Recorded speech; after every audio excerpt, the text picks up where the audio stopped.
Asyhadu an la ilaha illallah wahdahu la syarika lah wa asyhadu anna Muhammadan abduhu wa rasuluh wa habibuhu wa khatamun nabiyyin wal mab'uts rahmatan lil alamin. Allahumma salli ala habibina wa syafina maulana Abul Qasim al Mustafa Muhammad. Allahumma salli ala Muhammad wa ali Muhammad. Allahumma salli ala Muhammad wa ali Muhammad. Allahumma salli ala Muhammad wa ali Muhammad wa ajil faraja sakhil makhraja wa ala alihi wa sahbihi al-mayamin al-muntajabin.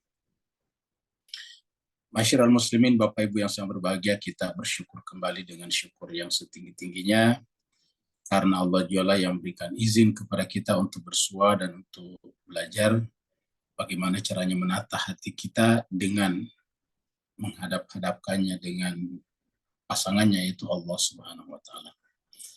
Kita masih berbicara tentang salat ahli ma'rifat atau mi'raj rohani. Dan pada pertemuan kita sebelumnya kita sudah bahas agak panjang lebar tentang kehinaan ubudiyah dan kemuliaan rububiyah. Mari kita masuk ke screen untuk meneruskannya.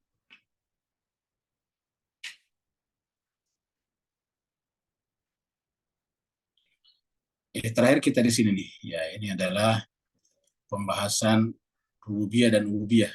Ini nih. Sudah beberapa kali ini tawajuh kepada kemuliaan rububiyah dan kehinaan ubudiyah. Kita sudah bahas sampai terakhir. Kita sudah selesai di sini. Ya, kita sudah bahas juga kata-kata abad di sini dalam surat Al-Isra. Ketika Allah berfirman, "A'udzubillahi minasyaitonirrajim, bismillahirrahmanirrahim. Subhanalladzi asra bi'abdihi lailan minal masjidil haram ilal masjidil aqsa." Jadi disebutkan di situ abad, hambanya di sini. Kalau dalam tasyahud salat, tasyahud itu ketika kita mengucapkan syahadat. Di tasyahud itu bersyahadat, asyhadu an la ilaha illallah wa asyhadu anna Muhammadan Rasulullah atau Muhammadan abduhu wa rasuluh. Itu di dalam salat ada 2 kali tasyahud dalam satu bagian kecuali salat subuh. Salat zuhur, asar, maghrib, isya masing-masing 2 kali tasyahud. 2 kali kita duduk bertasyahud. Dalam tasyahud, salat yang merupakan kembalinya Nabi dari fana mutlak. Jadi fana mutlak yang beliau alami dalam sujudnya. Jadi ketika kita sujud berdasarkan ajaran ini, atau berdasarkan penyingkapan ini bahwa pada saat kita sujud itu kita fana, kita meniadakan diri kita mengosongkan, kita memfakirkan diri kita. Karena pada saat kita sujud itu, ya kan semua yang kita miliki sebetulnya adalah karena kesadaran. Misalnya kita merasa memiliki mobil atau kereta karena kita menyadari bahwa saya punya mobil atau kereta. Ya, jadi itu kesadaran. Kita merasa punya rumah karena kita menyadari bahwa saya atau kita punya rumah. Ketika kesadaran itu tidak ada, kan tidak ada. Jadi saya. Nah sekarang pada saat kita sujud, menempatkan pusat kesadaran itu adalah kepala. Ketika kita menempatkan kepala, pusat kesadaran itu kepada yang paling rendah, yaitu tanah, kita mengembalikan bahwa walaupun otak kita memiliki kemampuan akal, tetapi otak sendiri berasal dari tanah. Karena otak adalah unsur biologis yang sifatnya biologis dari tanah. Nah, pada saat kita meletakkan otak kita, kepala kita di tempat yang paling rendah, yaitu di tanah, maka yang terjadi pada saat itu adalah sifat fana. Kembali ke ketiadaan. Karena hakikat materi kan tidak ada. Kita mengembalikan diri kita ke dalam kefanaan. Fana itu hilang, tidak ada. Jadi, kefanaan itu terjadi pada saat kita sujud. Beliau melakukan, Nabi maksudnya melakukan tawajuh kepada ubudiyah sebelum bertawajuh kepada kerasulannya. Jadi bertawajuh kepada ubudiyah, yaitu kita memfakirkan diri kita. Kita meniadakan diri kita di hadapan Dia yang Maha Ada. Sebelum kita bisa bermuwajah, bertawajuh kepada kerasulannya. Ya, kita mengatakan asyhadu anna Muhammadan abduhu wa rasuluh, kan begitu. Jadi abduhu dulu baru rasuluh. Jadi asyhadu anna Muhammadan abduhu, ubudiyahnya, wa rasul, dan kerasulannya. Jadi ubudiyahnya dulu baru nubuahnya. Jadi ubudiyah baru nubuah, baru kerasulan. Kita mengatakan asyhadu anna Muhammadan abduhu, abad ubudiyah, wa rasulu, dan kerasulannya. Ya. Hal ini mungkin merupakan isyarat bahwa makam kerasulan pun pada hakikatnya adalah inti daripada sikap ubudiyah. Artinya kerasulan tidak bisa tercapai kalau nabi dan rasul tersebut tidak terlebih dahulu mencapai derajat ubudiyah, yaitu kehinaan ubudiyah. Karena dengan kehinaan ubudiyah baru bisa mencapai derajat kemuliaan rububiyah, memuliakan rububiyahnya Tuhan. Jadi kita tidak akan pernah sampai kepada kemuliaan rububiyahnya kalau kita tidak terlebih dahulu menghinakan diri kita dalam ubudiyah kepadanya. Jadi makanya berdasarkan rahasia ini, Imam Khomeini menyimpulkan bahwa boleh jadi karena alasan itulah sehingga kenapa ubudiyah dulu baru rasuluhu. Jadi wa asyhadu anna Muhammadan, Muhammadannya adalah abduhu dulu, baru wa rasul. Begitu. Kalau lengkapnya asyhadu alla ilaha illallah wahdahu la syarikalah wa asyhadu anna Muhammadan abduhu wa rasuluhu. Seperti itu. Jadi ubudiyah. Tema ini akan melibatkan pembahasan panjang yang tidak layak untuk ukuran buku semacam ini. Jadi selesailah bab 1. Sekarang kita masuk pada bab berikutnya di sini. Bab 2. Jadi bagian 1 adalah pengantar, mukaddimah. Bab kedua tentang rububiyah dan ubudiyah, dan sekarang bab ketiga tentang makom-makom ahli sunnah. Jadi makom-makom itu harus berurutan, harus ada maratibnya nih, harus ada maratibnya. Kalau ke atas, kalau ke bawah ada namanya madarijnya. Ada maratibun dan ada madarij. Jadi ini kita bicara tentang makam-makam ahli suluk. Ahli suluk itu artinya orang yang telah memilih menempuh perjalanan rohani, spiritual, kembali kepada asalnya.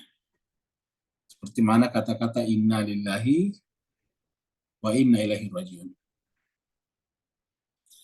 Ketahuilah bahwa ahli suluk yang berada pada makam ini, ya ini makam salat. Ini kan kita bicara salat. Kita ini bicaranya salat, salat ahli ma'rifat.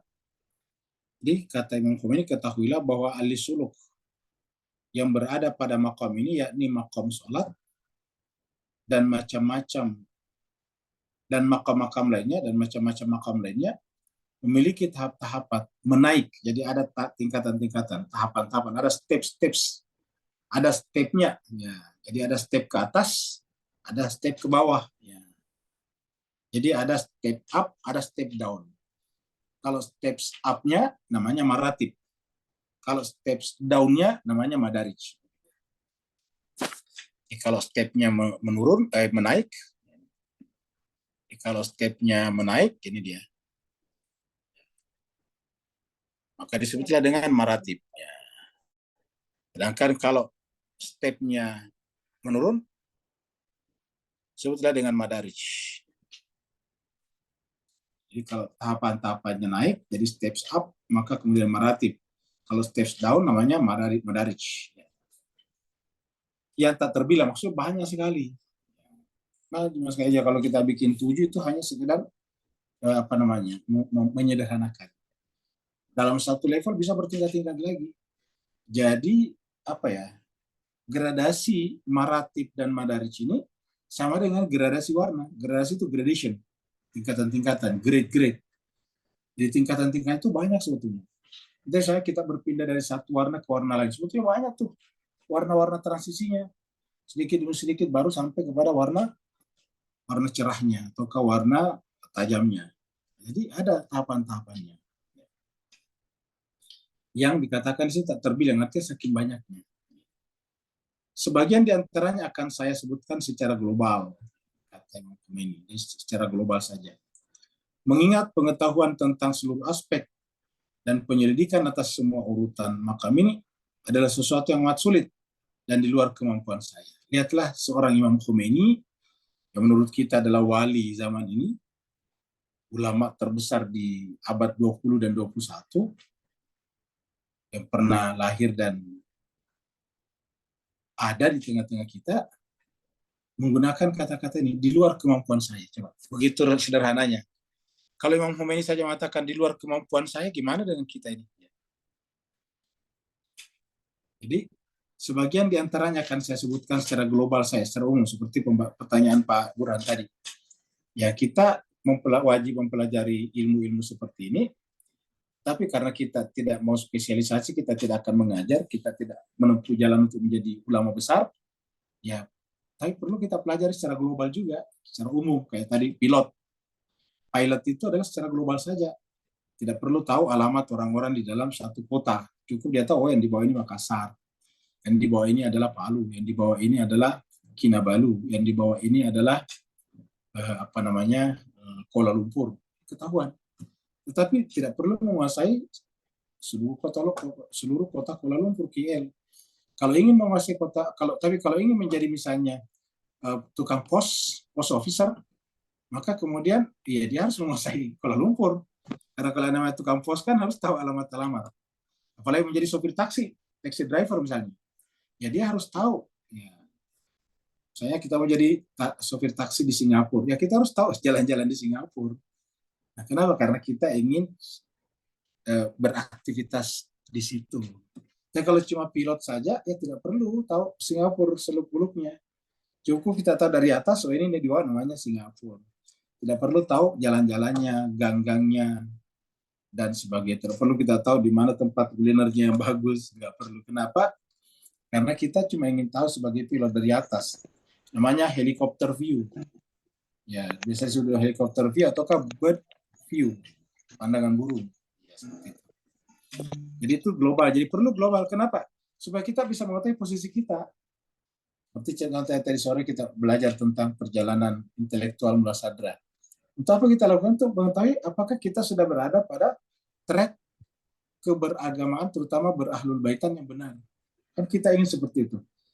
Tapi kalau kita tidak, alurnya tidak seperti itu, kita patut bertanya, jangan-jangan kita ini salah. Gitu. Karena menempuh jalan tadi itu adalah, boleh dikatakan suhu-suhunya. Ya apa itu namanya itu, orang-orang terdepannya di dalam ahlul bait. Sehingga kalau kita tidak seperti mereka, kita patut curiga pada diri kita. Jangan-jangan jalan yang kita tempuh ini salah atau keliru. Nah, begitulah. Makanya dikatakan, Imam Khomeini pun mengatakan saya akan sebutkan secara global. Apa sebabnya? Kalau secara spesifik, ya sulit kata dia dan di luar kemampuan saya. Coba, seorang Imam Khomeini masih merendah dengan kata-kata di luar kemampuan saya, karena kita tahu beliau bukan hanya faqih, bukan hanya ahli fikih, bukan hanya mujtahid, tetapi sekaligus adalah seorang pengamal irfan. Mereka adalah sekaligus arif. Kalau pengamal irfan itu adalah arif. Dia arif dan sekaligus hakim. Seperti Allamah Tabatabai tadi. Ya. Bahkan kalau Allamah Tabatabai tidak meneruskan karier kemujtahidannya, jadi dia hanya berhenti di situ. Kalau Imam Khomeini kan terus sampai kepada ayatullah. Bahkan sampai kepada ayatullah al-uzma. Sehingga kemudian diangkat jadi marja. Bahkan marja utama. Ya, seperti itu. Nah, jadi kita perlu mengetahuinya walaupun secara global. Kalau Imam Khomeini saja mengatakan di luar kemampuan saya, apalagi kita ini, apalagi Al-Fakir ini cuma sekalian tidak ada apa-apanya. Ya, kalau Imam Khomeini kan masih menyebut dia sebagai debu di kaki kudanya Imam Ali. Kalau Al-Fakir ini memang tidak ada, ya, tidak ada sama sekali, tidak bisa dihitung. Ya, kalau mau dilihat harus pakai mikroskop yang sangat besar, yang untuk memperbesar saking kecilnya. Kalau debu kan masih kelihatan dengan mata, kepala.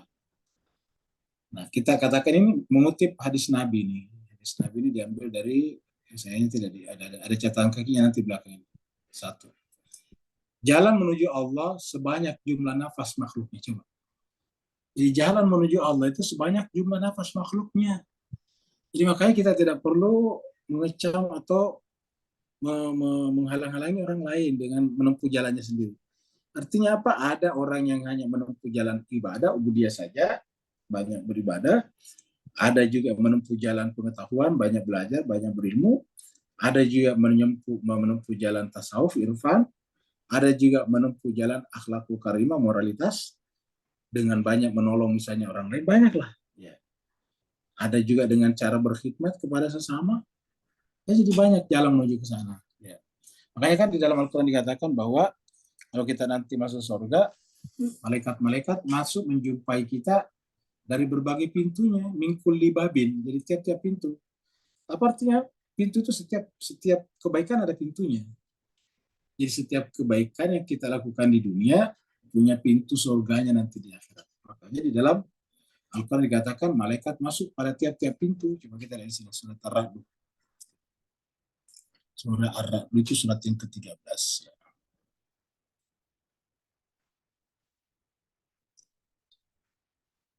Surat 13 ya.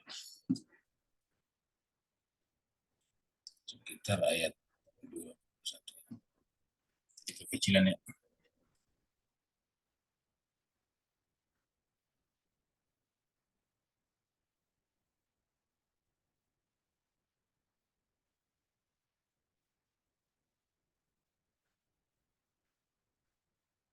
Nah, kita lihat di sini. Ini surat Ar-Ra'd. Ayatnya, ini dia, ayat 23 ternyata. 23. Jannatu adnin yadkhulunaha. Jadi orang yang saleh tadi di atas itu akan masuki surga Aden, Jannatu Aden. Yadkhuluna, mereka masukinya, wa man salaha, dan siapa yang saleh, orang saleh, min abaihim, dari orang-orang tua mereka, wazwajim, dan pasangan-pasangan mereka, wazuriyatihim, dan keturunan-keturunan mereka, wal malaikatu, dan malaikat-malaikat, yadkhuluna, masuk, wal malaikat.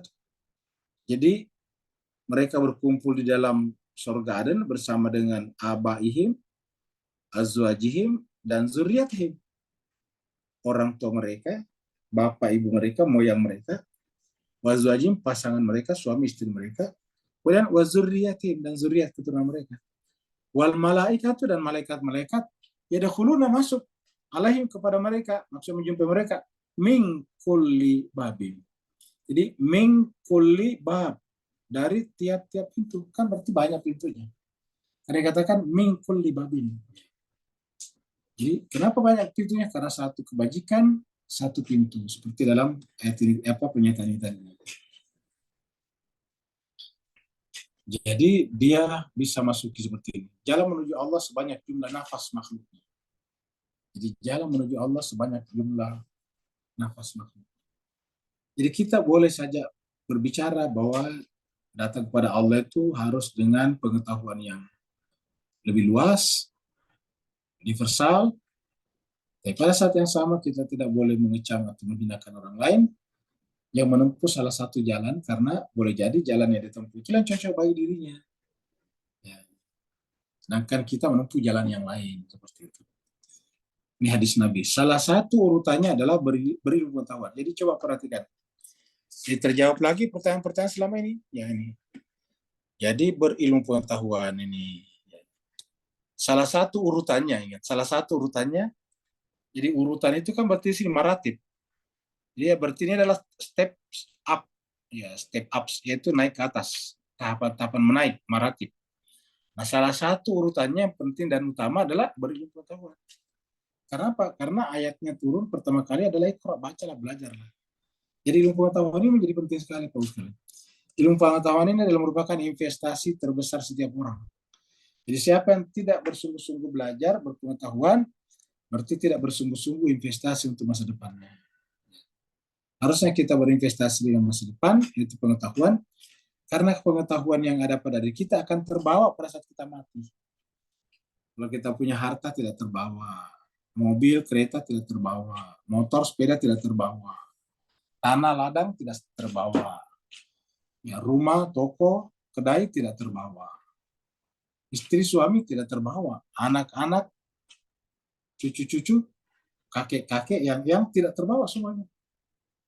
Lalu apa yang terbawa? Ya ilmu pengetahuan. Kenapa? Karena dia bersama dengan jiwa kita. Ilmu pengetahuan ini tempatnya di jiwa. Maka dia pergi bersama dengan kita. Jadi apa hakikatnya nanti diri kita di sana tergantung daripada pengetahuan kita. Jadi pengetahuan ini sangat penting. Makanya pengetahuan itu penting kita cari yang benar. Karena kalau pengetahuannya salah, ya tidak akan membawa kita kepadanya. Dan membawa kita kepadanya artinya apa? tidak akan memberikan pengaruh apa-apa kepada kita. Jadi salah satu urutannya adalah berilmu pengetahuan, ini yang pertama. Seorang pesuluk hendaknya membuktikan kehinaan ubudiyah dan kemuliaan rububiyah. Jadi kita sampai lagi di sini.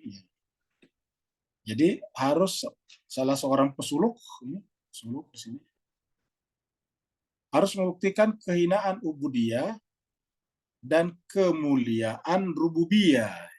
Kita sudah terangkan ini pada bab sebelumnya.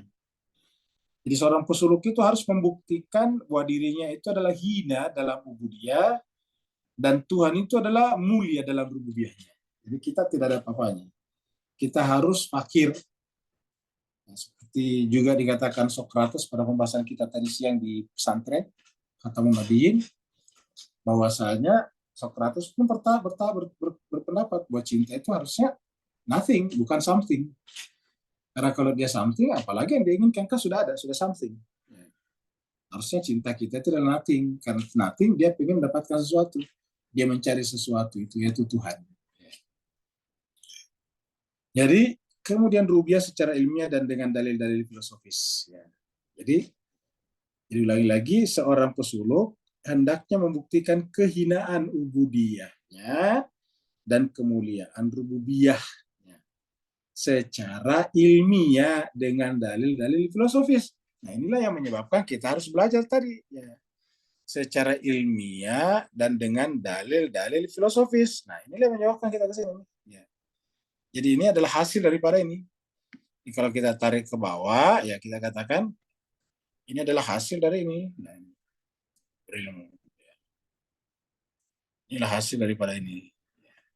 Artinya kita tidak bisa membuat dalil-dalil filosofis kalau tidak punya pengetahuan filosofis. Kita tidak bisa membuktikan secara ilmiah ubudiyah kita dan dan rububiyahnya Tuhan kalau kita tidak berilmu pengetahuan. Jadi pengetahuan ini adalah awal. Karena dari pengetahuan kita akan bisa menunjukkan secara ilmiah kebenaran kehinaan ubudiyah dan kebenaran kemuliaan rububiyah. Inilah saripati ilmu pengetahuan dan ma'rifat. Jadi saripati ilmu pengetahuan, jadi pengetahuan kita yang begitu banyak ini, intinya saripatinya, core-nya adalah pada kehinaan ubudiyah dan kemuliaan rububiyah. Kalau kita belum bisa berargumentasi, ya berarti kita masih berbentuk seperti burung beo, matok-matok, tapi tidak tahu maksudnya, tidak tahu maknanya. Dan inilah yang biasa terkena penyakit riya yang disebut dengan fawailul lil musallin, atau puasa tetapi laisa lahu min syamin illal ju' wal atash, tidak dapat puasa dari untuknya kecuali lapar dan haus. Jadi dan dengan dalil-dalil filosofis. Inilah saripati ilmu pengetahuan dan ma'rifat. Jadi saripati itu core ya. Saripati ilmu pengetahuan dan ma'rifat. Dalam ilmu pengetahuan transenden, pengetahuan transenden lagi ketemu lagi.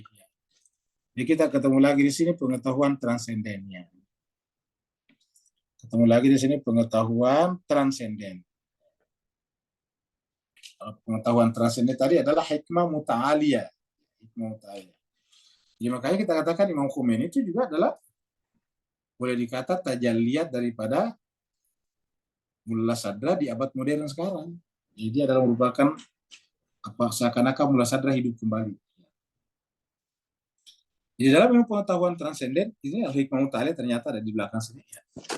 Ternyata ada di sini nih, al-hikmah al-muta'aliyah. Jadi Bapak lihat sudah lihat kebersambungannya. Jadi artinya Imam Khomeini tidak bisa seperti itu kalau tidak ada Mullah Sadra. Seperti itu kurang lebih. Karena ini dikutip ini, dan ini adalah buku filsafat, buku teosofi. Dalam ilmu pengetahuan transenden atau al-hikmah al-muta'aliyah, dalam kurun teosofi sudah dijelaskan. Jadi Imam Khomeini berarti hafal sekali, kuasai sekali buku itu. Sudah dijelaskan bahwa seluruh alam realitas, sudah dijelaskan bahwa seluruh alam realitas dan wujud pada hakikatnya hanyalah keterkaitan. Diulangi, sudah dijelaskan, jadi di dalam pengetahuan transenden, ya terutama dalam hikmah muta'aliyahnya Mullah Sadra, ini pasti Mullah Sadra, ini al-hikmah muta'aliyah cuma Mullah Sadra yang punya buku. Ini kan bukunya Mullah Sadra, al-hikmah muta'aliyah. Nah, jadi dalam buku ini sudah dijelaskan bahwa seluruh alam realitas Jadi nanti kalau kita sudah selesai di membahas tentang biografi dan karya-karyanya, nanti membahas tentang juga isinya juga, lasfar juga. Ya nanti jadi intisari daripada ini kita bahas nanti di dalam pembahasan sore kita itu. Cuma sekarang baru pada tahap kedua. Tahap pertama adalah mengenal latar belakang intelektual Mullah Sadra. Dan sekarang adalah bicara tentang biografi dan karya-karyanya. Setelah itu nanti kita bicara tentang filsafatin atau hikmah muta'aliyah. Jadi dalam ilmu pengetahuan transenden atau al-hikmah al-muta'aliyah sudah dijelaskan bahwa seluruh alam realitas dan wujud pada hakikatnya hanyalah keterkaitan. Keterkaitan saya tidak bisa ada kalau tidak ada yang mengaitnya. Mengaitkan ke atas, ke pusat. Ketak mandirian, ya. Jadi ketak mandirian, tidak independen. Jadi unindependent, kira-kira gitulah kalau bahasa Inggrisnya. Tidak independen. Jadi unindependent, not independent. Jadi tidak independen, tidak mandiri. Jadi ketak mandirian. Kebergantungan, jadi bergantung. Ingat, dikatakan Allah Samad. Kalau dikatakan Allah Samad, berarti segala sesuatu selain Allah, ya bergantung. Qul huwallahu ahad, Allah Samad. Ya, bergantung semuanya. Apa yang bergantung? Ya kalau gantungnya tidak ada, tidak ada. Coba kalau Bapak lihat apa namanya ada ketergantungan. Kalau penggantungnya tidak ada, ya tidak ada. Contohnya kita lihat jembatan gantung. Ada jembatan gantung tuh. Ya. Kalau penggantungnya itu tidak ada, jembatannya roboh kan itu tidak ada tiangnya di bawah. Jadi kalau jembatan gantung itu tidak ada tiang, tidak ada kolom. Dia melayang digantung. Ya, ada penggantungnya di atas. Nah kalau ketergantungannya dihentikan, ya roboh itu jembatan. Nah seperti itu. Roboh artinya tidak ada jembatannya. Nah jadi semua realitas yang ada ini adalah berada dalam keadaan ketakmandirian, keterkaitan, dan kebergantungan. Bahkan kefakiran seperti pembahasan kita, antumul fuqara, dan ketakberdayaan, la haula wala quwata illa billah. Jadi tak berdaya. Ya. Jadi semua kata-kata itu. Jadi ya semua realitas dan wujud selain daripada Tuhan maksudnya hanyalah keterkaitan, ketakmandirian, kebergantungan, kefakiran, dan ketakberdayaan. Ya. Adapun seluruh kemuliaan, kerajaan, kekuasaan, dan kekayaan hanyalah milik Allah. Jadi tidak ada kemuliaan. Maka dikatakan oleh Malik, fabi izzatika allati, kamu gitu. Dengan kemuliaanmu, ya. Dengan kerajaanmu, ya. Dengan kekuasaanmu, bijabarutika, dan dengan kekayaanmu, ya. Dengan kekayaan. Jadi kemuliaan, kerajaan, kekuasaan, dan kekayaan kita tidak punya. Semuanya milik Allah. Semata-mata. Artinya semata-mata, ya tidak secuil pun yang bisa kita ambil. Jadi hanyalah milik Allah semata-mata. Tak ada pihak lain yang berbagi dengannya. Tiada satu pun yang mendapat bagian dari kemuliaan dan kekurangan itu kecuali Zat Kudus Allah Maha Agung. Jadi tidak ada satu pun yang mendapat bagian dari kemuliaan dan itu kecuali Zat. Jadi tidak ada kemuliaan kita sebetulnya, tidak ada keagungan kita. Ya kecuali Zatnya saja, Zat Kudus Allah yang Maha Agung. Ya. Nah, jadi Bapak sekalian saya kira jelas ya. Kehinaan ubudiyah dan kefakiran adalah sesuatu yang niscaya. Jadi kehinaan ubudiyah ternyata tidak punya apa-apa karena tadi kita sudah katakan di sini seluruh kemuliaan. Jadi di sini dikatakan seluruh kemuliaan, kerajaan, kekuasaan, kekayaan semuanya adalah milik Allah ya, milik Allah semata-mata. Jadi kita tidak punya apa-apa. Tidak ada satupun yang mendapat bagian. Maksud tidak ada dari kita makhluk ini yang mendapat bagian dari kemuliaan dan keagungan itu kecuali Allah Subhanahu wa taala. Kecuali Zat Allah Rabbul Alamin. Kehinaan ubudiyah dan kefakiran adalah sesuatu yang niscaya karena kita memang begitulah adanya. Jadi hakikat diri kita ini adalah hina, fakir, tidak punya apa-apa. Semua kemuliaan yang kita dapatkan adalah berian, manifestasi yang mengalir dari kemuliaan Allah.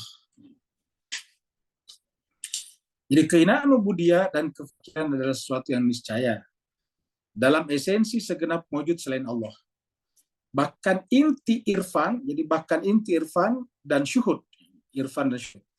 Jadi inti daripada irfan dan syuhud, irfan dan syuhud. Syuhud itu musyahadah, penyaksian batin. Irfan ini adalah gnostik. Jadi inti daripada irfan dan syuhud serta tujuan akhir semua riyadhah. Jadi tujuan akhir dari semua riyadhah, latihan-latihan spiritual. Jadi semua riyadhah dan suluk adalah untuk menyibakkan realitas kehinaan ubudiyah serta esensi kefakiran dan ketakberdayaan diri sendiri dan seluruh wujud selain Allah. Jadi tidak ada kita punya. Jadi semuanya kita yang buktikan kehinaan kita, kefakiran kita, ketakberdayaan kita, diri sendiri kita dan seluruh wujud selain Allah. Karena hanya Allah saja yang ada. Zatnya lah yang memiliki segala-galanya, tapi kepemilikan itu di dalam diri itu, dalam zat Tuhan justru menjadi sederhana. Menjadi sederhana, menjadi basit. Dalam doa yang dinisbatkan kepada penghulu alam semesta, yaitu Nabi Muhammad kita. Di dalam doa yang dinisbatkan, maksud dikaitkan bahwa itu adalah dari Nabi. Baginda Muhammad Sallallahu Alaihi Wasallam terdapat isyarat kepada makam ini. Nah, ini dalam doanya. Jadi ya Allah seperti di sini. Ya. Jadi ya Allah, perlihatkanlah kepadaku segala sesuatu seperti apa adanya ini. Ya Allah, perlihatkanlah kepadaku seperti apa adanya. Ini sebetulnya karena ada kata-kata dinisbatkan. Kata dinisbatkan itu artinya belum tentu benar, tapi dinisbatkan. Nah sebetulnya walaupun kita tidak yakin benar, tapi ada pendukungnya. Doa kita yang mengatakan Allah itu kan dari hadis juga. Allahumma arinal haqqa haqqa warzuqna tiba. Ya Allah, Allahumma arzuqna. Allahumma arina ya. Allahumma arinal haqqa haqqa warzuqna tiba. Ya Allah, arina, perlihatkanlah kepada kami al-haqqa itu hak.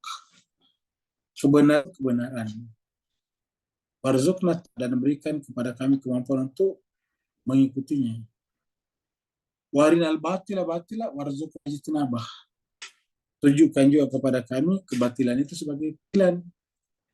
Ya, dan beri kekuatan kepada kami untuk meninggalkannya selama-lamanya. Ya, jadi demikian kita minta segala sesuatu apa adanya, yaitu kebenaran, ya kebenaran apa adanya. Kalau kebenaran kita persepsi sebagai kebatilan, kan bukan apa adanya namanya. Kebatilan sebagai kebatilan, batila. Haqqa. Batila. Yang batil kami lihat sebagai batil, yang hak kami lihat sebagai hak. Karena ini sangat penting. Jadi kurang lebih mirip maknanya dengan hadis ini. Yang kita tidak lihat rujukannya di sini. Ya Allah, perlihatkan kepada aku segala sesuatu seperti apa adanya. Contohnya, misalnya ketika ada orang datang kepada Imam Ja'far, membangga-banggakan orang yang haji, mereka tidak ikut keluarga Nabi juga, dan mereka juga rajin beribadah, kemudian mereka juga memenuhi pelataran Ka'bah untuk tawaf, memenuhi pelataran Safa Marwa untuk sa'i. Mereka ramai, berkatalah orang itu, wahai imam, ya bagaimana kita mengatakan mereka itu ada masalah, sementara kita lihat mereka semuanya rajin beribadah, dan ibadah itu adalah ibadah yang diperintahkan Tuhan. Kata Imam Ja'far, yaitu karena kamu lihat dari sisi zahirnya. Kalau kamu lihat sisi batinnya, belum tentu seperti itu. Kalau bisa. Kata Imam Ja'far, mau saya perlihatkan kepada kamu hakikatnya. Berarti ini kata-katanya. Hakikat segala sesuatu seperti apa adanya. Ingin aku tunjukkan kepada kamu mereka seperti apa adanya. Jadi mereka itu seperti. Nah, orang itu mengatakan, saya mau. Imam Ja'far kemudian mengusapkan tangannya di mata orang itu. Begitu tangan Imam Ja'far keluar dari matanya, maka kita melihat yang dia lihat adalah banyak di antara yang tawaf itu adalah berwajah monyet. Sehingga dia ketakutan sendiri, ngeri, keringat dingin. Saya minta kepada kata Imam Ja'far, kata saya tidak kuat, saya tidak sanggup. Ada yang kemudian Imam Ja'far mengusapkan lagi tangan di matanya, dia melihat dengan benar sekali. Maksudnya dia seperti sebelumnya, ya, dia melihat seperti sebelumnya, dia melihat orang tawa. Nah, baru Imam Ja'far bertanya gimana? Dia mengatakan, saya sudah yakin wahai Imam. Jadi betapa banyak orang yang kelihatannya secara zahir melakukan ibadah, tapi ternyata hakikatnya tidak seperti itu. Nah, yang kita minta di sini, perlihatkan kepadaku segala sesuatu seperti apa adanya. Dalam doa, dalam doa kita di Kumail itu, di bagian-bagian terakhir kalau tidak salah, ada juga itu kita punya. Saya dibuka dulu doa Kumail di sini. Ini doa Kumail kita itu bagian-bagian akhir ya. Jadi kalau kita membaca doa Kumail terakhir, kita katakan begini nih. Ya sabiqam, ya dafi'an niqam. Wahai yang selalu memberi nikmat, ya dafi'an niqam, wahai Tuhan, zat yang selalu mencegah hambanya dari keburukan. Ya nur al mustawkhishina fi zulam. Ya nur, wahai cahaya, al mustawkhishina fi zulam. Wahai cahaya yang kami ini Tuhan mencari pelita di dalam kegelapan. Kamu adalah cahaya, tapi kami Tuhan mencarimu dalam kegelapan. Apa artinya? Ya tidak menyalakan cahaya dalam jiwa ini.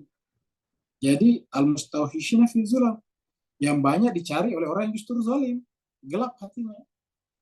Ya aliman la yu'allam, wahai Tuhan yang alim, yang mengetahui, mengilmui, la yu'allam, yang ilmunya tidak diajarkan tadi. Ilmunya itu tidak diajarkan. Karena Tuhan sudah sesuatu, maka hakikat cinta adalah Tuhan. Jadi dengan demikian, ya aliman la yu'allam, wahai Tuhan yang maha mengetahui dan tidak diberitahu. Artinya pengetahuannya bukan diperoleh, baik diperoleh secara secara huduri, apalagi secara husuli. Tidak mungkin. Karena kalau Tuhan juga memperoleh ilmunya dari secara huduri, kita bertanya dari mana sumbernya, gitu. Berarti ada Tuhan lain dong selain daripada Tuhan. Nah, seperti itu. Jadi ya alimun, ya alim la yu'allam. Salli ala Muhammad wa ali Muhammad. Berterakhir waf'al bi. Ya, perlakukanlah aku ma'anta ahluhu. Ya. Menurut engkau Tuhan yang cocok, yang sesuai. Kira-kira beginilah. Perlakukanlah aku Tuhan sebagaimana adanya aku ini. Seperti itu. Jadi, seperti itu. Jadi kita di sini seperti apa adanya. Ya Allah, perlakukanlah aku sebagaimana adanya aku ini. Ya, yang tadi digambarkan dengan kata-kata tadi, ya waf'al bi ma anta ahluhu. Perlakukanlah aku ma anta ahluhu, yang menurut kamu Tuhan aku ini cocok untuk itu, sesuai dengan saya apa adanya. Ini jadi kata-kata ini mirip semua dengan ini. Allah, perlihatkanlah kepada aku segala sesuatu seperti apa adanya. Atau Allahumma arinal haqqa haqqa warzuqna tiba, arinal batila batila warzuqna tinaba. Ya. Maksudnya beliau memohon kepada Allah agar ditampakkan baginya kehinaan ubudiyah. Padahal kita ini kan apa adanya, ada hamba yang tidak punya apa-apa. Ya Allah, perlihatkanlah kepada aku sebagaimana apa adanya, yang berakhir dengan penyaksian. Karena hanya dengan begitu kita bisa syuhud, syahadah terhadap kemuliaan rububiyahnya. Jadi kita tidak bisa mencapai kemuliaan rububiyahnya atau paling tidak menyaksikan keindahan kemuliaan rububiyahnya kalau kita belum selesai pada kehinaan ubudiyah kita.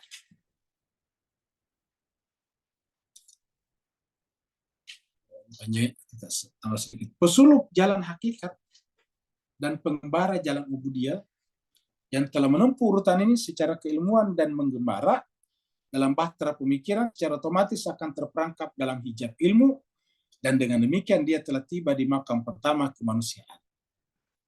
Makam pertama kemanusiaan, ya di sini. Jelas, meskipun makam ilmu, pengetahuan dalam arti mengetahui dengan akal kehinaan ubudiyah dan kemuliaan rububiyah berupa hijab, tetapi ia adalah hijab yang khas bagi manusia sebagai satu makhluk yang mampu mengetahui hal ini secara rasional. Artinya apa? Bahwa kalau kita hanya sampai pada tingkat ini saja, ingat, pengetahuan saya, tidak sampai pada tingkat jiwa kita, tidak menjelma ke dalam layar jiwa kita. Dia hanya pengetahuan. Kita sudah terangkan sebelumnya bahwa pengetahuan itu bisa jadi hijab. Maka di sini pun dikatakan seperti itu. Pesuluk jalan hakikat dan pengembara jalan ubudiyah yang telah menempuh urutan ini secara keilmuan. Jadi ada penekanan di sini kata-kata secara keilmuan, dan mengembara dalam bahtera pemikiran, bahtera pemikiran. Jadi sudah menempuh jalannya, tapi secara keilmuan, mengembara tapi bahtera pemikiran, tidak terresapkan ke dalam jiwanya. Maka secara otomatis akan terperangkap dalam ilmu. Jadi itu bisa. Jadi banyak orang ahli tasawuf tapi dia tidak mengamalkan tasawuf. Ya, sama juga dengan di Eropa Barat, di Barat sana kan ada namanya Islamullah. Islam artinya ahli dalam ilmu Islam, tapi dia tidak Islam. Gitu. Dia adalah ahli Islamullah. Kenapa? Karena dia belajar itu memang bukan untuk Islam. Apakah bukan untuk menjadi tuntunan menjadi Islam? Yang pelajari itu sebagai ilmu untuk diajarkan di perguruan tinggi. Jadi dia ingin mendapatkan gaji dengan mengajarkan ilmu-ilmu tentang Islam. Namanya Islamullah. Jadi artinya ahli dalam ilmu Islam. Nah, begitu dengan di sini ada juga ahli tentang ilmu suluk, secara keilmuan dan mengembara dalam bahtera pemikiran. Secara otomatis akan terperangkap dalam hijab ilmu. Jadi terperangkap dalam hijab ilmu. Kita takutkan. Makanya jangan sekalian kita ini pun ya selalu berdoa kepada Allah jangan sampai kita masuk dalam, karena kita ini kan bergelut dengan pengetahuan. Tapi yang kita takutkan kalau kita terperangkap dalam hijab ilmu. Ini yang paling kita takutkan. Dan dengan demikian, dia telah tiba. Maksudnya dia itu kita yang terperangkap. Tiba di makam pertama kemanusiaan. Jadi makam pertama kemanusiaan memang ilmu. Kita sudah sampai di situ. Tapi ilmu itu hanya jadi hijab. Namun demikian, ilmu adalah hijab yang paling tebal. Nah, berarti. Jadi walaupun itu hijab pertama, tapi hijab ilmu adalah hijab yang paling tebal, kata Imam Khomeini di sini. Jadi hijab ilmu adalah hijab yang paling tebal. Ini kita takut sekali. Hijab ilmu adalah hijab yang paling tebal. Jadi kata-kata ini kita takutkan jemaah sekalian ini. Hijab yang paling tebal. Hijab ilmu adalah hijab yang paling tebal. Para ahli ma'rifat menyebutkan bahwa ilmu adalah hijab yang paling besar. Jadi para ahli ma'rifat menyebutkan bahwa ilmu adalah hijab yang paling besar. Makanya jangan heran Bapak sekarang kalau di tengah-tengahnya banyaknya alim ulama sekarang, ya umat Islam melempem seperti sekarang. Kenapa? Karena ya kita ini para alim ulama masih mayoritas terhijab. Terus terang kita belajar ilmu bukan untuk menyingkapkan mata hati kita, membuat mata hati kita menerima cahaya ilahiyah. Tapi terus terang ya kita banyak belajar hanya untuk cari nafkah, mencari ilmu untuk cari nafkah. Belajar sampai S1, S2, S3, tetapi hanya untuk cari nafkah. Bukan sebagai tangga untuk menuju kepada kemuliaan rububiyah. Kan harusnya ilmu itu menunjukkan kebodohan kita. Semakin berilmu seseorang seharusnya semakin menemukan kebodohannya. Sehingga semakin berilmu seseorang semakin merasa tidak punya apa-apa. Nah itu harusnya seperti itu. Tapi banyak di antara kita, termasuk mungkin Al-Fakir ini, ya kita merasa ilmu kita itu tebal, pintar, hebat, sebagainya. Akhirnya kita merasa semakin berilmu kita semakin minta dimuliakan, dihargai dan sebagainya. Kalau kita tidak kalau kita tidak disebut sesuai dengan gelar-gelarnya, biasanya kita marah, tersinggung, muncul dalam hati kita bahwa itu gelar saya peroleh dengan jungkir balik belajar. Itu gelar itu susah, itu belajar yang bertahun-tahun. Maka kalau kita tahu kalian tidak menggunakannya, itu adalah sama dengan menganiaya. Saya kira-kira gitulah. Sehingga banyak orang marah kalau tidak dipanggil dengan gelarnya. Bahkan mohon maaf, banyak juga orang yang tidak dipanggil dengan gelar hajinya. Kalau tidak dipanggil Pak Haji, marah. Nah, seperti itu. Artinya apa? Ya berarti kan hajinya menjadi seperti juga. Jadi ilmu adalah hijab yang paling besar berdasarkan ini.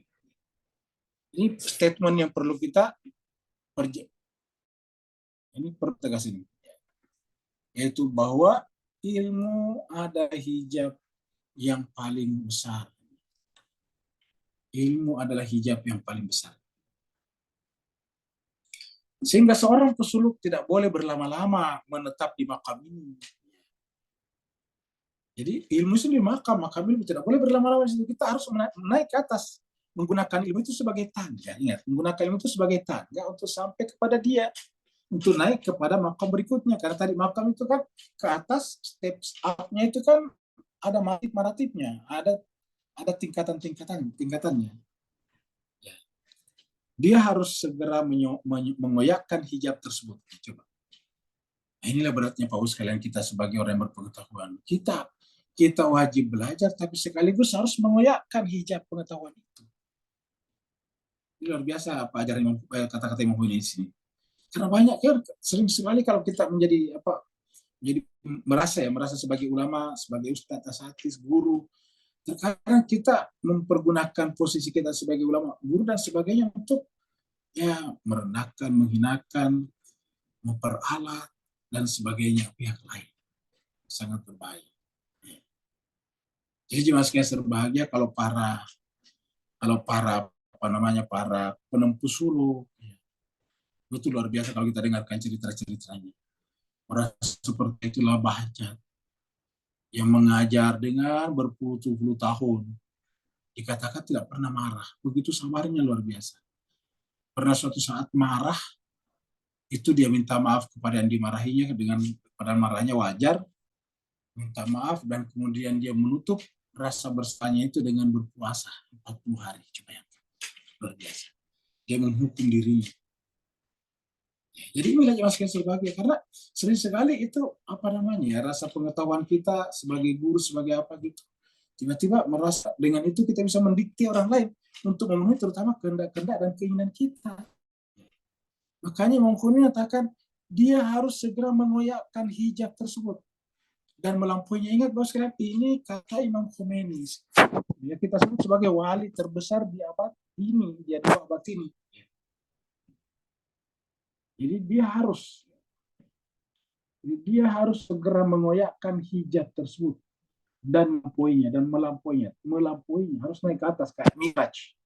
Jadi di sini kita lihat ya. Jadi kata-katanya sini harus kita tekankan, mengoyakkan,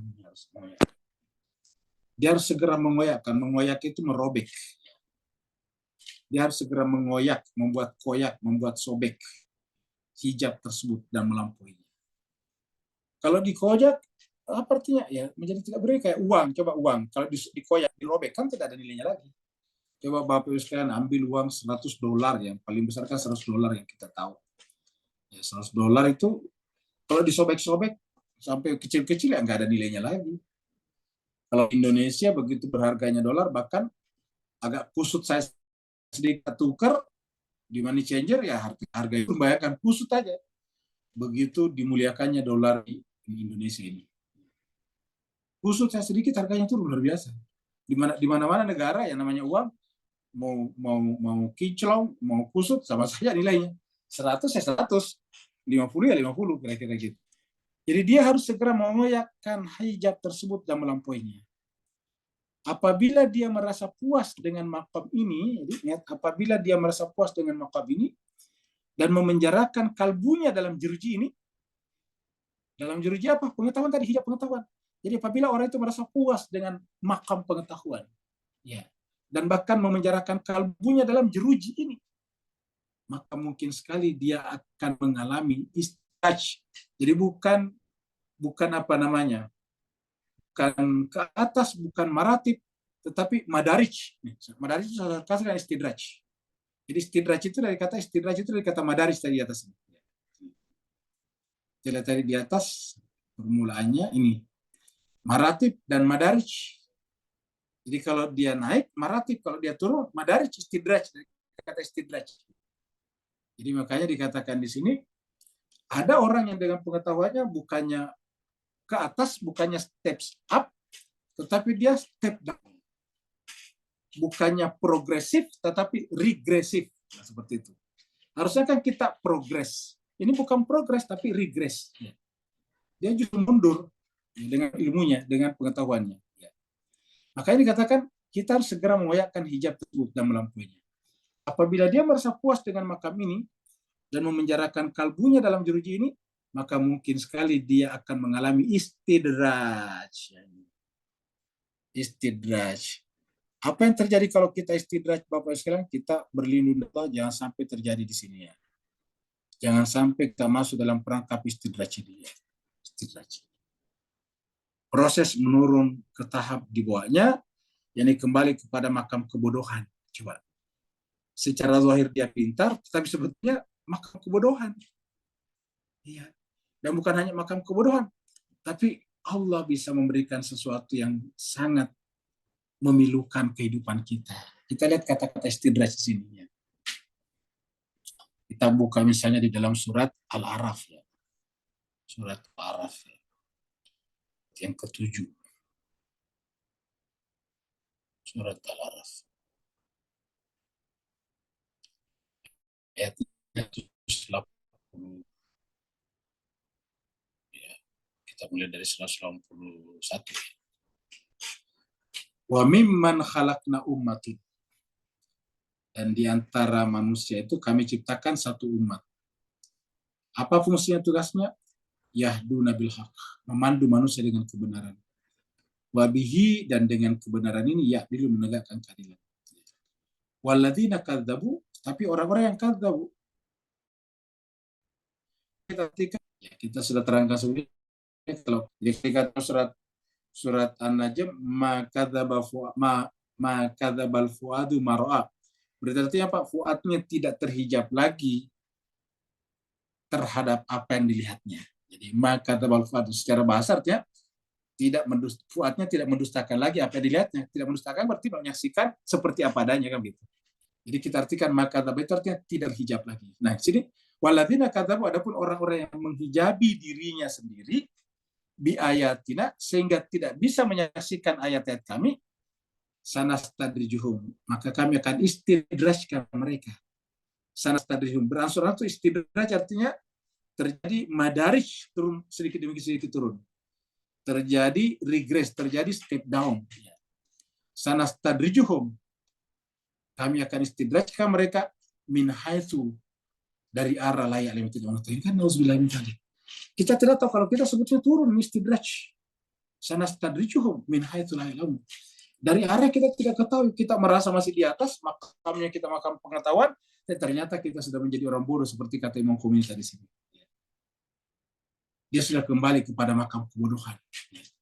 Istidraj di makam berasal dari kesibukan sang pesuluk pada soal-soal keilmuan yang bercabang-cabang dan terus-menerus melayangkan pikirannya di gelanggang ini, lalu untuk tujuan itu dia akan memberikan banyak alasan. Orang yang demikian tidak akan mencapai urutan makam selanjutnya, maksudnya tidak naik, tidak maratib. Dan kalbunya terpikat pada makam ini saja, merasa puas, merasa bangga dengan predikat-predikatnya, title-titelnya pada makam ini, sehingga dia lalai akan cita-cita sebenarnya. Lalai akan cita-cita sebenarnya. Yakni apa? Sampai kepada fana fillah. Jadi tujuan kita belajar kan untuk menghilangkan, untuk fana. Merobek-robekkan hijab itu agar kita menjadi tiada. Karena aslinya kita memang tiada tadinya. Seperti pembahasan dalam cinta Socrates, ya kita nothing. Kita ini nothingness. Yang something itu dia Allah. Jadi kita ini tidak ada. Ini sampai pada fana fillah. Penyirnaan diri dalam Allah. Kita bisa mencapai apa? Apabila kita memulai dengan kehinaan ubudiyah, baru kita bisa sampai kepada kemuliaan rububiyah. Dia akan menghabiskan usianya semata-mata dalam hijab burhan, argumentasi. Suka berantem, suka adu argumentasi. Ya, di grup-grup di mana-mana kerjanya cuma itu, seakan-akan kamu pintar sekali. Dia akan menghabiskan usianya semata-mata dalam hijab burhan dan pernak-perniknya. Setiap kali suatu cabang dari pohon ilmunya berkembang, makin tebal pula lah hijab dan ketertutupannya dari hakikat yang sebenarnya. Luar biasa Pak sekalian. Ya, jadi ini penutup pembahasan kita hari ini. Ya. Kita lihat. Kali sejak dari kembang, makin tebal pula lah hijab dan ketertutupannya dari hakikat yang sebenarnya. Inilah berbahayanya. Itu lagi-lagi setiap kali suatu cabang dari pohon ilmunya berkembang, makin tebal pula lah hijab dan ketertutupannya dari hakikat yang sebenarnya. Kita lihatlah dunia sekarang yang melakukan pembunuhan, pembantaian, genosida, dan ethnic cleansing di depan sorotan kamera manusia seluruh dunia, di depan sorotan mata manusia seluruh dunia, adalah orang yang berasal dari negara yang kita anggap sekolah-sekolah terbaiknya di sana. Amerika Serikat baru kemarin lagi tiba senjata-senjata canggihnya di Israel untuk menambah fasilitas Israel membunuh rakyat Gaza dan Palestina. Padahal di mana Amerika itulah letaknya gengsi pendidikan. Kamu sekolahnya dari mana? Dari Amerika. Luar biasa. Kamu tamat dari mana? Dari universitas terkenal di Amerika. Luar biasa. Di sanalah terletak Harvard. Di sana terletak Chicago. Di sanalah terletak MIT dan sebagainya. Luar biasa banyak sekali. Tetapi justru negara yang di situ semuanya banyak pengetahuan yang dianggap bergensi, justru cuma sekitar serbagnya menjadi sumber pembunuhan manusia secara terang-terangan di depan mata kita. Ya, luar biasa. Nah, dengan demikian, kenapa penyebabnya? Imam Khomeini mengungkapkannya, bahwa ilmu mereka hanyalah hijab dan justru membuat mereka masuk dalam makam kebodohan. Inilah yang dimaksud di dalam surat 33 ayat 72. Jadi kita kasih dulu tanda di sini, makam kebodohan. Makam kebodohan. Baru kita tutup dengan surat 33 ayatnya 72.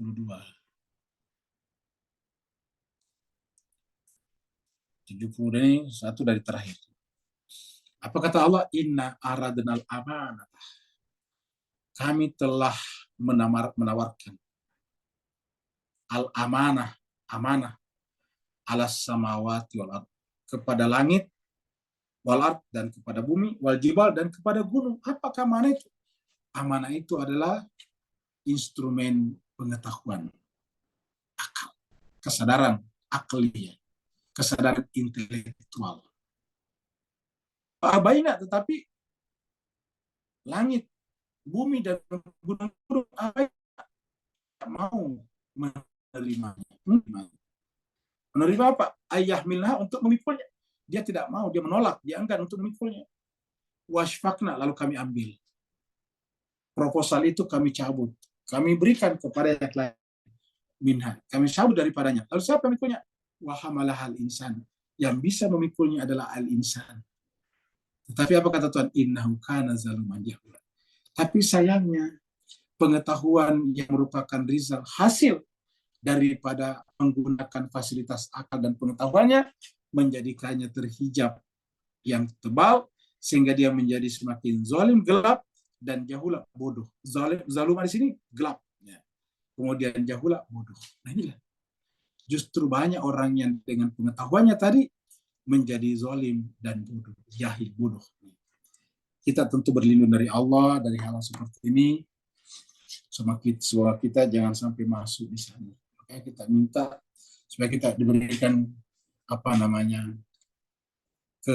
lapangan dada untuk semakin mengakui kebodohan kita. Bahwa ilmu yang kita dapatkan ini bukan membuat kita semakin pintar sebetulnya, tetapi membuat kita semakin bodoh di hadapannya. Itu yang disebut dengan kehinaan ubudiyah, baru kita bisa sampai kepada kemuliaan rububiyah. Terima kasih banyak Bapak Ibu semuanya yang mau bertanya, dipersilakan. Waalaikumsalam. Waalaikumsalam warahmatullahi wabarakatuh, Pak. Mau silakan, Pak. Alhamdulillah.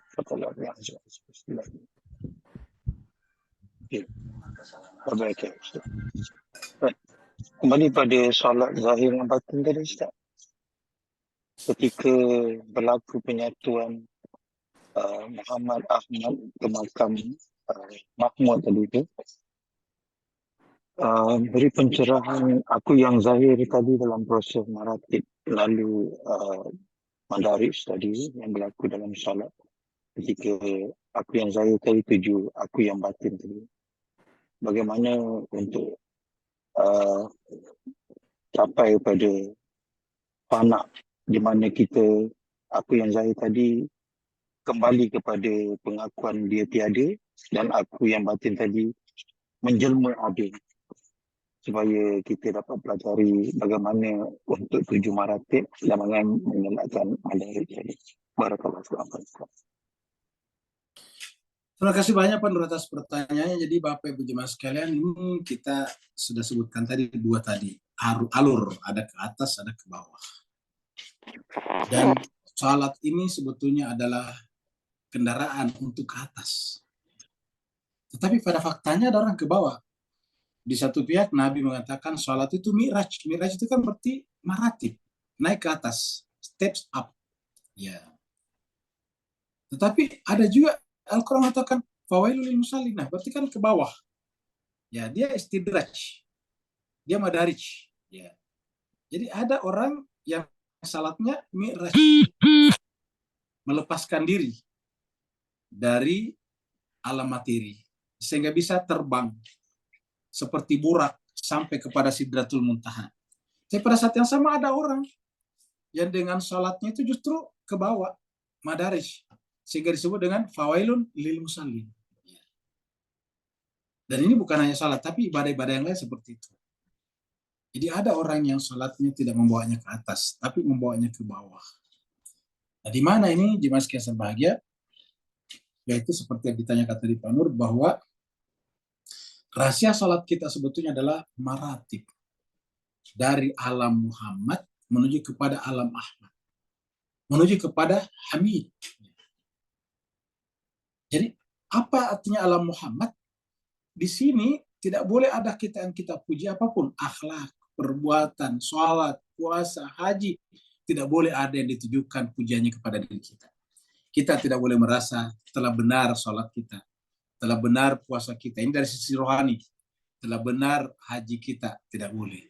Lalu siapa yang paling benar? Cuma satu, Muhammad. Maka kita ikut sama dia. Makanya Nabi mengatakan, Sallu kama ra'aitumuni usalli.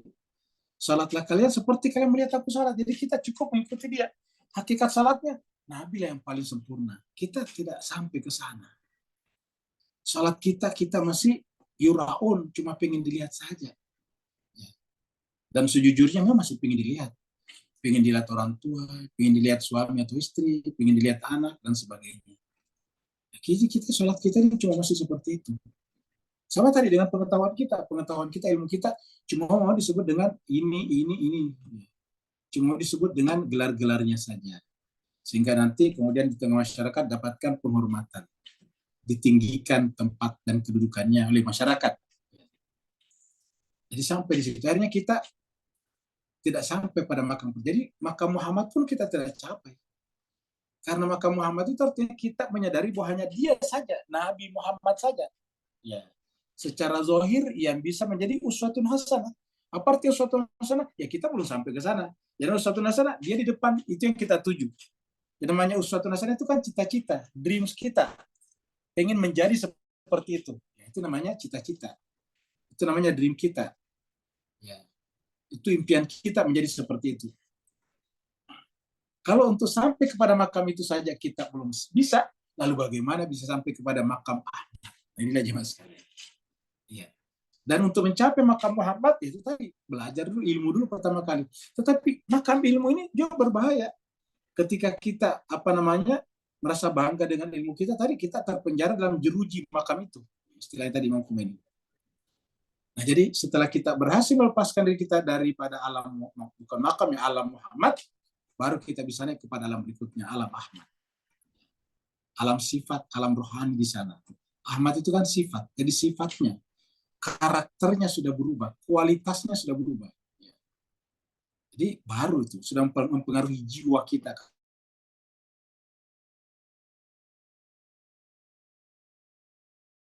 Pengetahuannya kita sudah sampai situ belum tujuan juga. Kita pun juga harus menembus alam itu. Untuk naik kepada alam yang paling tinggi itu alam Hamid. Alam Hamid, sehingga tidak ada lagi kecuali dia. Apapun yang terpikirkan oleh kita sebagai kebaikan, keindahan, dan sebagainya, semuanya salah kalau bukan dia yang satu itu. Semua pikiran kita tentang kebaikan, keindahan, kecantikan, pokoknya keelokan, selama itu tidak ditujukan kepada yang satu itu, berarti kita masih salah, kita masih keliru. Itu pada alam hamid, ya, karena cuma dialah segala-galanya.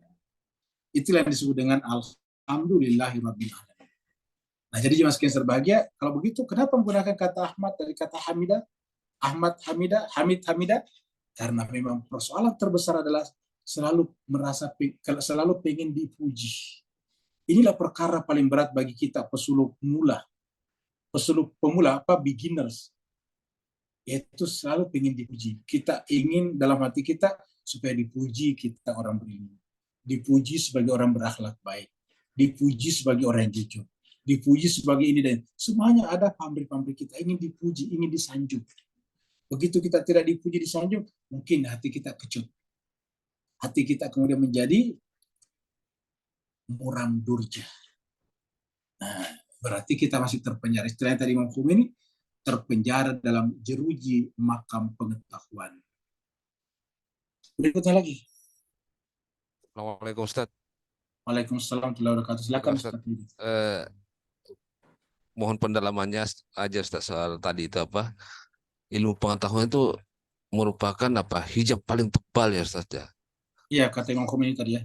Iya, untuk sampai untuk jadi maratib gitu ya. Ini menurut saya itu sangat gimana ya memahami itu Ustaz? Sangat mengerikan menurut saya ini. Mohon penjelasannya. Assalamualaikum warahmatullahi wabarakatuh Ustaz. Waalaikumsalam warahmatullahi wabarakatuh. Ya, ini tadi kata-katanya Imam Khomeini. Hijab ilmu adalah hijab yang paling tebal luar biasa. Ilmu adalah hijab yang paling besar. Kalau di sini katakan hijab ilmu adalah hijab yang paling tebal, kalau di sini yang paling besar. Nah, makanya harusnya ilmu itu kan adalah cahaya. Cahaya itu artinya apa? Menghilangkan kegelapan, menghilangkan hijab-hijab. Jadi semakin kita berilmu sebetulnya berdasarkan aslinya, semakin berilmu kita, semakin kita mengetahui betapa banyak yang kita tidak ketahui. Semakin kita mengetahui betapa banyak yang kita tidak ketahui, kan semakin merasa bodoh kita. Nah, inilah yang benar. Jadi semakin berpengetahuan kita, semakin kita rasa bodoh. Misalnya kita tidak pernah sama sekali tahu ilmu ekonomi misalnya. Begitu kita mulai belajar sedikit tentang ilmu ekonomi, kita tahu, waduh ternyata luas sekali. Waduh, kita ternyata bodoh sekali tentang ekonomi, kamu gitu. Nah, begitulah juga dengan ilmu lain. Tapi ini kaitannya dengan ilmu ketuhanan. Semuanya ini adalah ternyata milik Dia. Apa yang kita ketahui sangat-sangat sedikit. Dan bahkan yang kita ketahui itu pun bisa mempengaruhi arogansi jiwa kita, sehingga kemudian pengetahuan, knowledge kita menjadi hijab, menjadi tirai untuk lanjut ke atas, untuk lanjut maratib tadi. Sehingga kita justru jatuh ke bawah. Nah, jadi bagaimana kira-kira caranya menyiasatinya? Pertama adalah bertafakur tentang amalan-amalan kita. Ya. Tafakur amalan kita, bahwa amalan kita itu tidak membawa apa-apa kecuali rahmat Tuhan. Jadi amalan kita itu tidak bisa menjadi andalan kita. Kata Nabi, kita masuk surga bukan karena ibadah kita, amalan kita, tapi karena rahmatnya. Maka yang diajarkan dalam Al-Quran selalu minta rahmat. Ya. Selalu kita minta rahmat. Rabbana la tuzigh qulubana ba'da idh hadaitana wa hab lana min ladunka rahmatan innaka antal wahhab. Jadi yang kita minta adalah rahmat. Dan dalam beberapa doa-doa yang lain yang kita minta adalah rahmat. Jadi Rabbana la tuzigh qulubana ba'da idh hadaitana Rabbana atina min ladunka rahmatan. Rahmat lagi.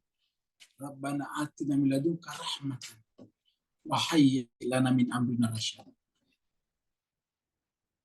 Jadi ini yang kita. Jadi kita bukan karena. Lalu kenapa kita beribadah? Ya karena kita ingin mencapai, menyelesaikan makam kehinaan ubudiyah kita. Jadi itulah dia. Jadi kita beribadah ini justru untuk menunjukkan kehinaan kita, merasakan kehinaan kita sebagai abad. Karena hanya dengan menunjukkan kehinaan kita, kita merasakan ketidak mau berpunyaan apa-apanya kita. Kita la haula wala quwata illa billah. Nah, jadi ini yang harusnya pengetahuan kita miliki itu yang pertama. Jadi selalu tafakur, merenungkan, ya, bahwa ternyata pengetahuan kita itu seperti itu. Yang kedua, kita selalu meyakini bahwa ilmu itu sumbernya bukan dari objek yang kita ketahui sebetulnya. Misalnya kita ilmu tentang batu, memang secara zahir dari batu sehingga lahirlah ilmu biologi. Tapi pertanyaannya, itu batu kok bisa memberikan pengetahuan? Bagaimana bisa? Nah, kesimpulannya bahwa semua pengetahuan yang kita miliki ternyata sumbernya adalah dari Dia. Karena sumbernya dari Dia, berarti kita tidak punya pengetahuan hakikatnya. Kita hanya meminta memancarkan pengetahuan itu ke dalam diri kita. Jadi kita sudah tidak punya pengetahuan. Ini yang kedua. Jadi pertama kita tafakur. Kemudian kedua ini kita selalu meyakini bahwa pengetahuan itu tidak bersumber dari objek selain Tuhan. Pengetahuan batu bukan dari batu. Pengetahuan kita tentang batu bukan dari batu. Pengetahuan kita tentang makhluk hidup bukan dari makhluk-makhluk biologis. Pengetahuan kita tentang langit bukan dari alam semesta. Tapi pengetahuan itu hakikatnya dari Dia. Karena pengetahuan itu dari Dia, apa artinya?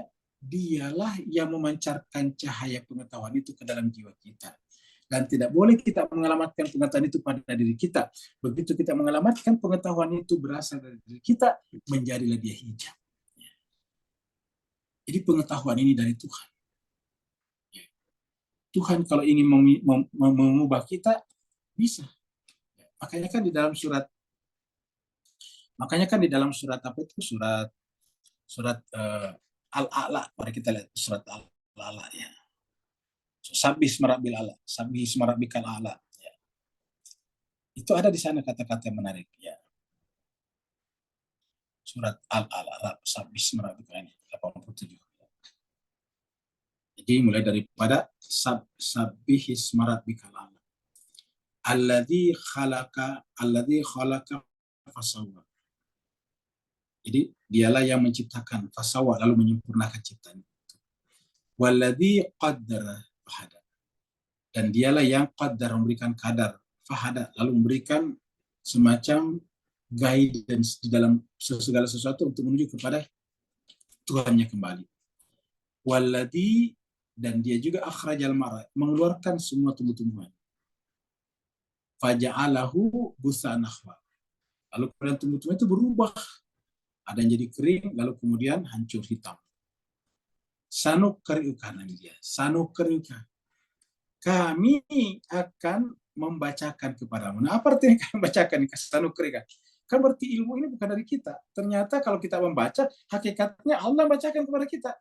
Makanya di dalam tadabbur kita mengatakan siapapun ustadz kita yang bacakan Al-Quran kepada kita, hakikatnya Allah bacakan kepada kita. Coba kata-kata sanuqri'uka, kami di sini siapa nunya? Ya, yang mewakili, yang membacakan kepada kita, ustadz kita atau qari kita yang bacakan itu, hakikatnya Allah bacakan kepada kita melalui mereka. Sanuqri'uka, kami akan bacakan kepadamu. Fala tansa, maka kamu tidak akan lupa. Tetapi apa kata Tuhan? Illa, kecuali Masya Allah. Jadi ada yang lupa. Allah menghendaki illa Masya Allah. Kenapa? Karena ilmu itu bukan dari kita sebetulnya. Sanuqri'uka fala tansa, kami akan bacakan kepadamu fala tansa, sehingga kamu tidak lupa. Illa, kecuali. Karena berarti ada. Illa Masya Allah. Kenapa ada yang Allah kehendaki? Ya karena pengetahuan bukan dari kita. Kalau tidak ada kata-kata ini, seakan-akan begitu ilmu sampai kepada kita, ilmu itu menjadi diri kita. Padahal tidak bisa. Ilmu tetap merupakan milik Allah. Ilmu itu caranya Allah memancarkan cahayanya, nurnya kepada kita, agar kita bisa melihat jalan lempeng itu, jalan lurus itu, menuju kepada Dia. Illa Masya Allah. Jadi, sanuqri'uka fala tansa, kami akan bacakan kepadamu, maka kamu tidak lupa, illa, kecuali Masya Allah. Apa sebabnya? Innahu, dialah, ya'lam. Artinya apa? Dialah hakikat pengetahuan itu. Dialah hakikat pengetahuan itu. Sehingga karena dia hakikat pengetahuan itu, dia yang mengetahui al-jahra wa ma yakhfa, yang nampak ataupun yang tersembunyi, yang zahir ataupun yang gaib. Al-jahra wa ma yakhfa, yang kita sudah ketahui ataupun yang belum kita sudah ketahui. Innahu ya'lamul jahra wa ma yakhfa. Terima kasih banyak Bapak Ibu sekalian, mohon maaf atas segala kekurangan. Kita akhiri sampai di sini. Ada di chat room ada Ustaz. Ya, di chatroom ada dari Mbak Sania, Pak Burhan juga. dari Pak Burhan juga ada. Bisakah saya simpulkan dari pembelajaran malam ini adalah kesadaran? Betul sekali. Inti daripada kita ini adalah kesadaran. Kesadaran tentang ada. Kesadaran bahwa kita ada. Sebuah ingatan yang senantiasa berada di dalam benak pikiran dan juga amalan seseorang. Mengerti akan setiap pembicaraan. Ya. Jadi kesadaran berada di dalam benak pikiran juga kita. Mengerti akan setiap pembicaraan. Kita bisa mengerti pembicaraan karena kita tadi ada kesadaran di dalam salat. Jadi makanya kalau kita salat, kita memanggil kesadaran kita kembali supaya pada saat kita salat yang kita sadari adalah Dia, Tuhan. Kalau kesadaran kita tidak panggil kembali, nanti yang disadari adalah di luar sana. Makanya kalau kita salat, walaupun kita sendiri tetap dianjurkan sekali untuk minimal qomat. Karena kalau kita iqamah itu, kita memanggil kesadaran kita. Coba kalau kita qomat sendiri, padahal kita sendiri mau salat. Hayyalah sholah. Siapa yang kita panggil itu? Hayyalah sholah. Kan kita sendiri. Yang kita panggil itu kesadaran kita. Supaya kesadaran itu kembali pada diri kita. Karena kesadaran kita itu ada di mana-mana. Lintas waktu, cross border. Jadi kita minta, hayyalah sholah. Kita minta, wahai kesadaran, baliklah sekarang. Kita salat menghadap kepada sumber kesadaran itu. Hayyalal falah, karena hanya dengan menyandarkan kesadaranmu kepada Dia sebagai sumber kesadaran, barulah kebahagiaan dan kemenangan itu muncul. Hayyalal falah, seperti itu. Mengerti akan setiap pembicaraan di dalam salat dan dicernakan semampu mungkin dalam masalah betul. Ketika kesadaran itu sudah kembali. Menghinakan diri dalam setiap kesempatan dan membesarkan Dia betul sekali. Jadi kita ini Bapak sekalian terkadang kehinaan ubudiyah kita hanya dalam salat. Bahkan terkadang dalam salat pun tidak. Begitu kita keluar, tidak lagi. Kita tidak merasa hina lagi secara ubudiyah. Kita tidak merasa hamba lagi. Kita merasa majikan lagi. Kan gitu. Sepenglihatan dan juga pendengaran. Saya kira begitu Pak Burhan. Jadi memang inilah yang harus kita lakukan. Marilah kita tadi bab sebelumnya yaitu kehinaan dalam ubudiyah benar-benar kita sifatkan. Bukan hanya pada saat kita salat, bukan hanya pada saat kita mengaji, tetapi sudah setiap saat, anytime, kapan saja, anywhere, di mana saja. Kita selalu harus berkeyakinan bahwa kita ini adalah hamba yang tidak punya apa-apa. Sehingga tidak pernah muncul dalam kesadaran kita rasa kita ini adalah majikan. Rasa kita ini punya sesuatu. Kita semuanya adalah merasa fakir, antumul fuqara ilallah. Saya kira betul. Jadi bagaimana pula kaitan amalan ini dengan kata-kata Ima yang lebih kurang begini? Beramallah kamu dengan bermakrifat kepada kami, itu dia. Justru beramal itu untuk sampai kepada Dia. Makrifat itu kan mengenal Dia. Ya, mengenal Dia melalui para imam. Karena tadi kita sudah katakan makam pertama itu kan Muhammad. Muhammad itu kan Nabi Muhammad dan para imam. Dari situ kemudian baru kita bisa naik ke atas makam Ahmad. Ya. Jadi yang namanya Muhammad di sini kita bicarakan sebagai makam di sini bukan hanya Muhammad bin Abdullah saja, tapi semua para manusia suci. Itu suci adalah Muhammad. Ya. Seperti itu. Kemudian dari Mbak Sani, mohon bimbingannya untuk tetap bisa berada di state kehinaan dalam ubudiyah. Sehingga ego kita lebih besar muncul betul bagaikan untuk bisa meredamnya. Cara meredamnya untuk kita pemula, ya rajin saja mengikuti kelas seperti ini. Itu saja. Sebagai pemula. Karena sebagai pemula ini kita harus memang tadi masih sedikit. Karena pengetahuan kita sedikit, marifat kita sangat sedikit. Kenapa kita harus mengikuti kelas seperti ini, kelas spiritual seperti ini? Karena mudah-mudahan apa yang kita sudah ketahui tidak menjadi hijab. Seperti yang dikhawatirkan tadi Imam Khomeini yang mengatakan bahwa ilmu itu ternyata merupakan hijab yang paling tebal. Na'udzubillahi min dzalik, tsumma na'udzubillahi min dzalik. Terima kasih banyak. Wassalamualaikum warahmatullahi taala wabarakatuh.